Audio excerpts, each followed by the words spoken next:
Adam changes his plans after a chance conversation, and Kyle gives Harrison awful news. Today on The Young and the Restless, Mariah and Tessa face her vocal cord procedure. Nick makes an admission and Diane helps her son.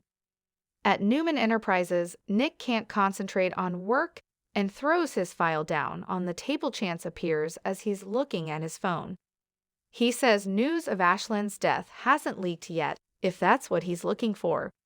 Chance needs to speak to Victoria and can't get a hold of her. Nick says he was in earlier and is now far away from this nightmare. At the Abbott house, Kyle frets to Jack about having to tell Harrison about Ashland. It breaks Jack's heart because his grandson loved the guy. Kyle reflects that what makes it worse is that there was no goodbye. He knows how that feels, and it kills him to think of how much loss his son has had in his young life. Jack opines that he's also gained. Summer appears as Kyle agonizes that he would give anything not to have to break this news to his son. He remembers when Jack told him about Diane. That's how he knows Harrison will likely never forget this day. Kyle, Jack, Y, and R. Adam greets Sharon at Crimson Lights and orders a black coffee with espresso. Sharon is putting together a care package for Tessa, who is having her procedure today. Adam says that's nice. He steps aside to take a call and thanks the person for booking his flight to Vegas. Sharon muses, going out of town solo. She assumes that means he and Sally didn't work things out. Adam wonders why she'd think that was even a possibility. Sharon relays that Sally confided in her and was confused about him giving her one reason for the breakup and her another. What struck Sharon the most is that Sally seems to really love him and accepts him, flaws and all. Adam feels she shouldn't, she should hate him. Sharon guesses that would make it easier for him. Adam thinks Sally's priorities are out of whack. Sharon argues that's not for him to decide, but Adam begs to differ. Sally's the most driven person he knows, and he's not about to let her lose this opportunity, especially when his relationships are destined to crash and burn. Sharon hedges that she may be the person he was meant to spend his life with. She insists she can be objective about this, because before him and Sally met, she was one of the few people in town he could count on. Adam won't burden her with that responsibility again. He doesn't need to be with anyone right now. Sharon thought it was good he had Sally in his life, and she urged her not to give up. Adam reveals she came to him and threatened to quit Newman. Sharon figures that must have opened his eyes and asks if he's truly hardened his heart to Sally. Sharon, Adam, Y, and R. At the park, Mariah gives Tessa a pep talk about the procedure and the doctor. Tessa muses that surgery is still surgery, and these are her vocal cords. Mariah asks her wife to tell her what she's really worried about. Tessa doesn't want to jinx it. Mariah pushes and Tessa admits she can't help but think what will happen if something goes wrong, and she loses her one true talent. Crying, she asks, "What if my music career is over?" Mariah assures her wife that singing isn't her only talent and reminds her she's also an amazing songwriter and lyricist. "Tessa, you have so many incredible gifts." She'll spend the rest of her life reminding her of that and vows the procedure will go fine. If anything, she'll emerge with a stronger voice than ever. She'll take all of Tessa's fear and anxiety and hold onto it. They kiss and then embrace. Mariah, Tessa, Park, Y, and R. At Newman Enterprises, Chance finds it pretty strange timing that Victoria would bolt the day after her husband dies. Nick explains there was no bolting involved. She went to pick up her kids from camp and has to tell them their stepfather was killed in a car crash. Chance wonders if she's considered having Billy grab them instead, since there's an ongoing investigation. Nick replies that Billy's out of town and points out Victoria didn't do anything wrong. Chance wanted more insight into Ashlyn's frame of mind. Nick recaps that Locke was in a complete rage. Chance wonders if he was in a state to take his own life. Nick doesn't know if he was suicidal, but he was homicidal when he was attacking his sister and then turned on him. "I didn't think he could breathe, let alone drive a car." Chance muses that is the most confusing part of this. Nikki appears in the doorway and listens as Nick tells Chance he wishes he could tell him what happened after he and Victoria left Ashland for dead.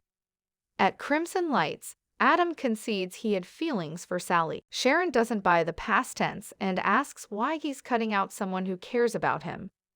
Adam insists it's complicated. This is what's best for everybody, and he needs a break. Sharon learns he's going to Vegas and asks why he'd want to go back there.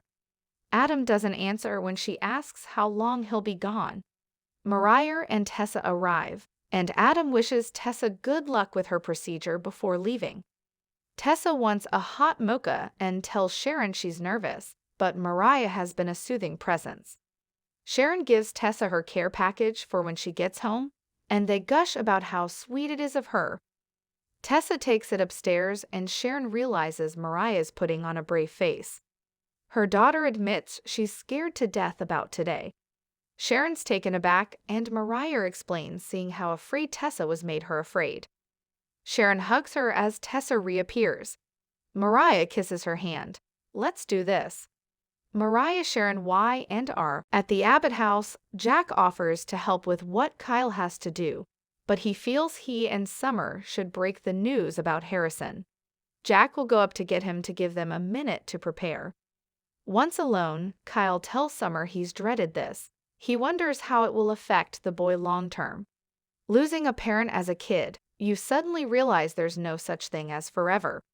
It brings up his own overwhelming grief and has to wonder if his mother ever considered what she was putting him through, the way he's worrying about Harrison now. He assures Summer he can do this.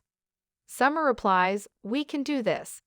Jack returns with Harrison and Kyle, and Summer clasp hands and look miserable but determined. Kyle, Summer, Y, and R.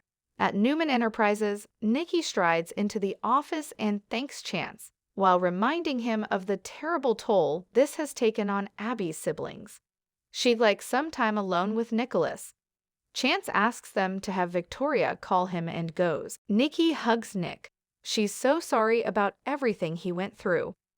She realizes he's blaming himself and decides they need to go someplace they can talk.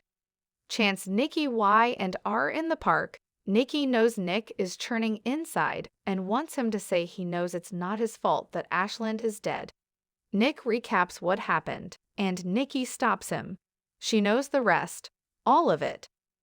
She understands how he feels because she thought she killed JT defending Victoria.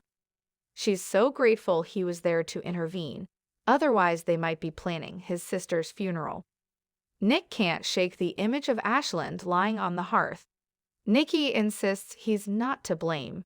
Ashland got up and walked out. You are not to blame for his death. Nikki, Nick, Park, Y, and R. At the Abbott house, Kyle tells Harrison that sometimes accidents happen and it's sad and scary. Summer asks if the boy knows what an accident is, and he nods. Kyle reminds him of a friend who lost her dad, and he couldn't be around to see her grow up. Unfortunately, Father won't be able to come see us anymore. Just then, there's a knock on the door. It's Diane. Jack tells her it's not a good time. They're dealing with something right now. Harrison hears and calls out, "DD." Diane walks in and Jack closes the door as Kyle grabs Harrison and asks if he understands that Father died. He's gone and won't be able to come back and visit us anymore. Harrison shakes his head. No, Father told me he will come back. Summer takes Diane outside. Kyle, Harrison, Y, and R outside the door. Summer tells Diane that the police found Ashland's car in the ravine and believe he died instantly. Diane's so sorry. Summer thinks she should go. Harrison has a lot to process, and this is bringing up a lot of bad memories for Kyle. Diane sighs, then nods. I realize that, which is exactly why I should stay. Please let me go back inside. Summer and Diane re-enter the mansion. She tells Harrison that it must be hard to believe that Father isn't coming back. She recalls just seeing them together at the park and Ashland telling him how much he loves him. He said he was going on a trip and would come back, but sometimes plans change. If Father could be there with him, he would be. But this is one of those times when something bad happened and he could be. Diane has Harrison show her where his heart is, and Kyle says father is still in there along with all the other people he loves. At Crimson Lights, Nick greets Sharon, who updates him that Mariah and Tessa are on the way to the procedure. He'll send flowers. She thinks he seems preoccupied. Nick admits he came to see her last night but ran into Sally instead. Sharon's there now and is ready to listen. Nick blurts, "This hasn't hit the news yet," and tells her Ashland died last night. The police found him in his car at the bottom of the ravine. Sharon stunned Y and R. In the park, Adam runs into Chance and relays he's taking off to Vegas for a bit and will play a round of poker on his behalf. Chance guesses he doesn't know about Ashland and is surprised his family hasn't told him. Adam's permanently out of the loop and wonders what Locke's done now. Chance replies, "Well, he died. In an accident. At least that's the official version for now."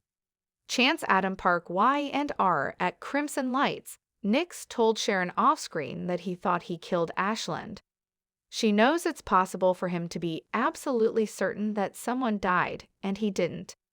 Nikki thought she killed JT, and he only thought he killed Ashland. He's lucky he didn't have to wait months before finding out it wasn't true. In the Abbott living room, Diane hugs Harrison and says she should go. He doesn't want her to, so she suggests they go outside and look for leaves. Summer thinks the boy could use some time with his friend right now.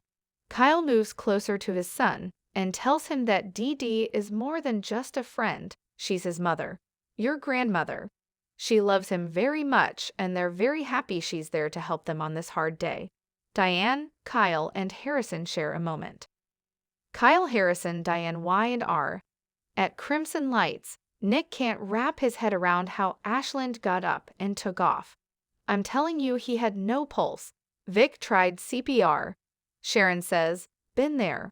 But if he was there when they went out for air, and he wasn't there when they came back, he wasn't dead." Nick wants to believe it, but there's a whole part of the sequence that doesn't sit right with him. Sharon asks, "Like what?" Nick says, "My dad showing up at Victoria's just after we discovered that Ashland was gone. It doesn't make sense. I'm trying to fight the feeling. But the thing is, with my dad there, the simple explanation is probably too simple. When Victor Newman is involved, things tend to get very complicated." He asked him, but he still doesn't know what went down because he simply can't trust his dad to tell the truth. In the park, Adam asks what Chance means by official version. Is the guy dead or not dead? Chance nods, very much so. Adam asks if there's another theory floating around out there.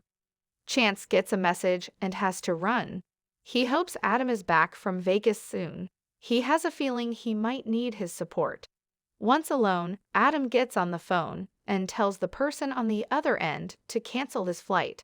There's been a change in plans.